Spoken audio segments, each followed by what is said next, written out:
One of the things I've always dreaded all my life, practically, are invites and special appointments that I've had to go to. Straight away, as soon as you get that invite, you're thinking about your tremors. Oh, I can't go. How am I going to? How are my tremors going to be on the night? I'm going to have to eat and drink in front of people that don't know why I'm shaking. How am I going to handle this? Now, having ET all my life, I've had the stares, I've had the laughs, I've had the nasty and rude comments and the disgusting comments said to me. And straight away you're thinking all those things are going to happen to you, even though they may not. But it's just, this is the fear. ET is always first in your mind before you have to do anything. Now, in the last month, I've had 3 parties to go to and a special appointment I had to go to. And I want to tell you about each event and tell you how my tremors handled them all. Now, the first one I had to go to was a dear friend's gorgeous daughter's 18th birthday party. That night, Shane had to work, so I knew I was going to have to go on my own. That was a struggle in itself. Having to go on your own to things like that is so much worse than when you have that person beside you that can help you with anything that you need. I knew there was going to be eating and drinking there. How am I going to handle that without a support sitting beside me? Now, all that day I was thinking, you can't go. You just can't go. There's no way. And then yes, you can go. You're going to do this. Yes, you can. You've got to go for your friends. I knew there were going to be a lot of people in the room that didn't know who I was and why I was shaking the way I was. Now, even when I pulled up in the car park, I did have to do a few things before I got there, so I was late for the party. And in the car, even trying to get out of the car was a struggle for me. My tremors were off the charts. I walked into the venue where she was and I went straight up to her, gave her a gift from us, and then I made up an excuse to go back outside so that I could try and calm it down again, because walking in there made my tremors so much worse than they already were. So I went back outside, tried to calm it down. It took me about half an hour to calm it down, and then I could walk back in there. When I got there, there were already people eating. I knew there was no way in the world I was going to be able to have a drink that night, because picking up a glass without a support there, or, drinking, sitting at a table on my own, I just can't do it. I didn't have to eat. They'd already eaten. So it was tough. It was very tough. I only stayed until she cut her cake, and then I said goodbye and I left. So I was only there about an hour at the most. That was enough for me to show, my friend, I was there for you, and I'm sorry, I have to go now. I should be able to enjoy myself at something like that, but I just couldn't. I couldn't. It was too tough on my own. The next thing I had to do was a special event. The next week I got asked by Arthritis Australia if I would help them on a study for packaging and difficulties in different types of packaging with different disorders. So I was asked as the ET representative to go into Sydney and do some filming. So it was into Sydney. Shane was on night shift the night before, so I said to him, you're going to have to come with me. I can't go into Sydney on my own. And so he didn't have much sleep, and I said, look, let's just catch the train in and we'll see how we go. Now, I live in the country, not near the city. So it was catch a long train in there, get off the train, walk up and down stairs, which my leg tremors do not like stairs. Then we had to walk probably about 1 kilometre to where the building was. By the time we got there, Shane and I was exhausted. We stood out the front of the building for about 15 minutes with me just doing deep breathing, trying to calm myself down.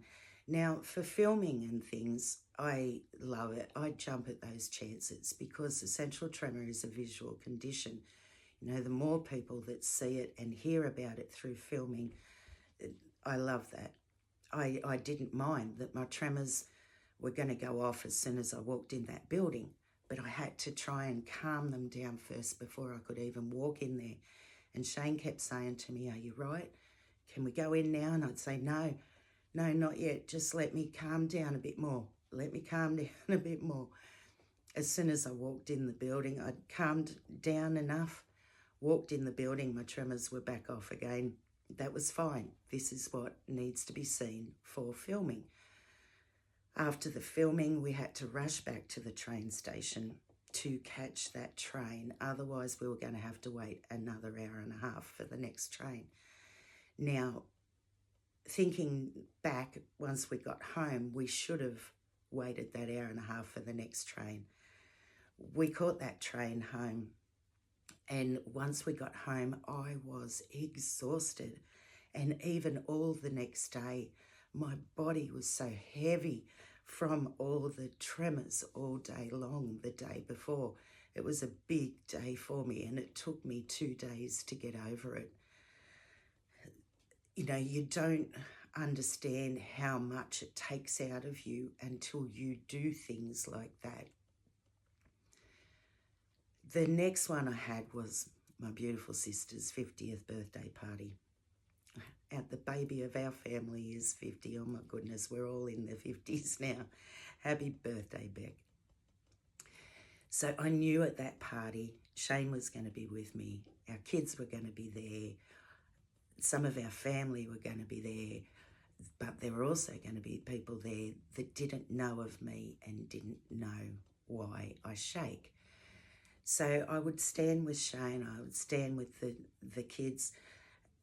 When it was time to eat, it was finger food, so I turned my back to where everyone was, and I was sort of hiding in a corner practically trying to eat so that I wasn't facing everyone. Everyone couldn't see my struggle with trying to eat.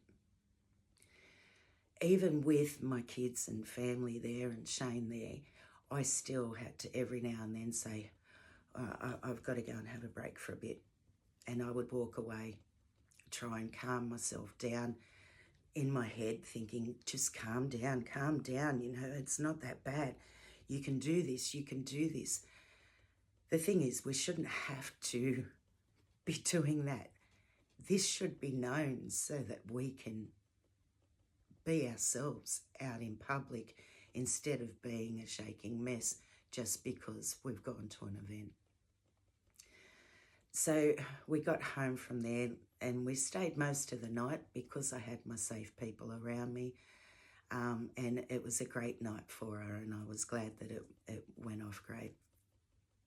The last thing we had this month was on the weekend.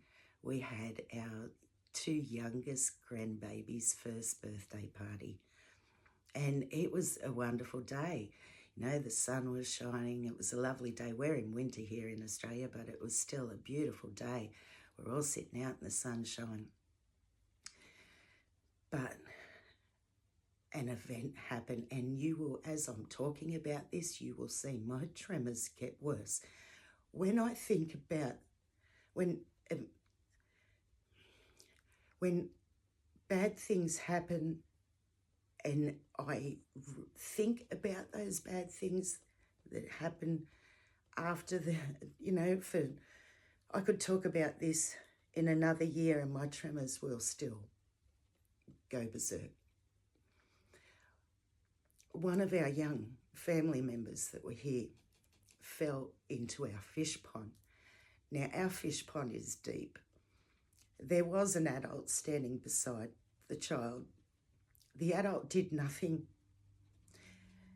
And eventually, when we all realised, the child's mum and grandmother ran over, and it still took them a bit to get the child out of our fish pond. My tremors went straight off.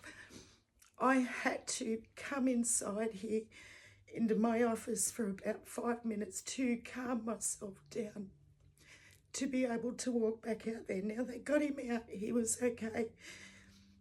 But straight away you think of the what ifs. And that is what I can't get out of my brain, the what ifs. No, things like this are tough for ETs. Our emotions fuel our tremors. So even thinking about this and telling you this story, you can see how my emotions have triggered my tremors even more, and they will bring on my voice tremor as well. So these are the things that, as an ET, I would find very hard to do, especially when you're thinking about all the what ifs. Now this, it should never have happened, but unfortunately sometimes things like this happen, and there is no way you can calm this down. Our tremors go from the minute we wake up to the minute we go to sleep, all different varying degrees depending on what happens through the day.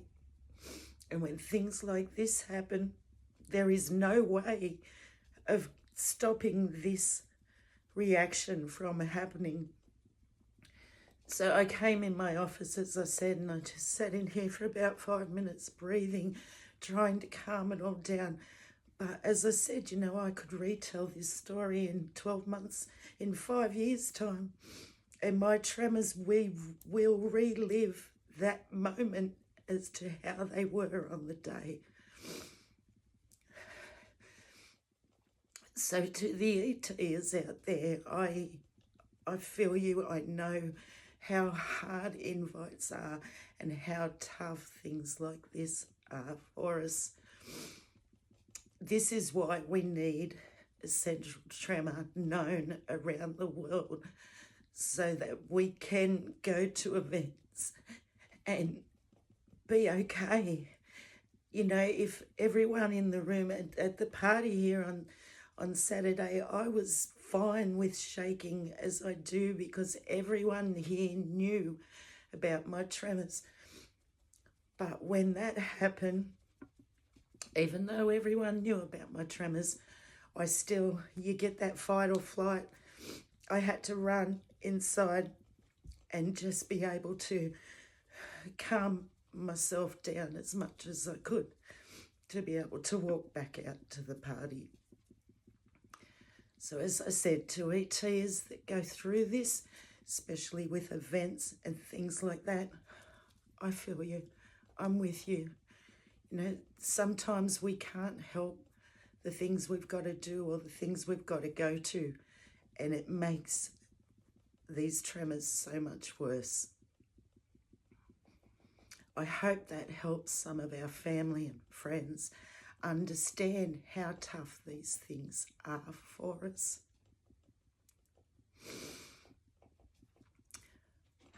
Sorry, guys. So, invites and special events are challenging.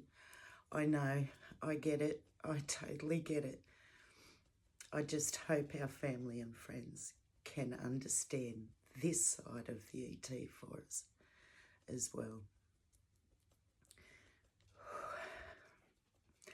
I love you all, guys. Take care, stay safe, and I will see you again soon. Bye for now, my friends.